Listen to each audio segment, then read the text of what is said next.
So when looking at any population, I think it's important to utilize what's surrounding them, like what's making this population do this behavior. So since we're looking at incarceration and recidivism, I wanted to just highlight some of the risk factors that I concluded from the research.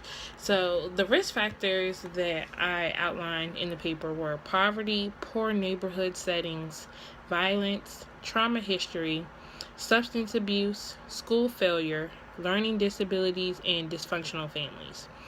So, the main thing that I realized from looking at these risk factors of incarceration were some of these factors are different things that juveniles or just anyone, period, cannot change. So, all right, so the poor neighborhood settings. When you're an adolescent and you're young, you're more than likely living with your family. If you're not contributing to the family's socioeconomic class, then you can't change where you live or where you grow up unless you're allowed to move with someone else. But more than likely you're living with your family. So if your family is living in a poor neighborhood, that's something that you can't change.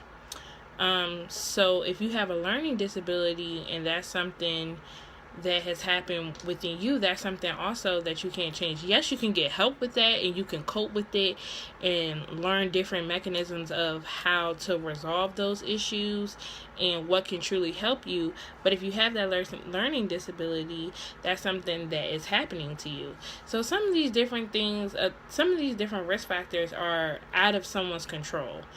However, like substance abuse, that is something that can be controlled because that person does not have to take that substance and be using that substance at a rate that it is abuse.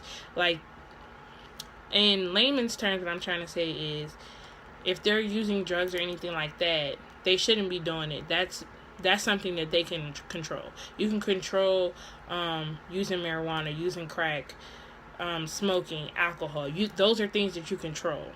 So for an adolescent, like I said, they're living at home with their parents, there's not too much they can do because they live in a poor neighborhood. So those were different things that I thought were very interesting. It made me kind of think, what as community members are we putting in place to help these people that live like in poor neighborhoods, have poverty, have violence surrounding them? What are we doing to do that extra mile to make sure that they're not going to turn into those juveniles that are incarcerated, getting arrested, having high rates of recidivism? So it makes you think, are we doing our job as community members to help this population?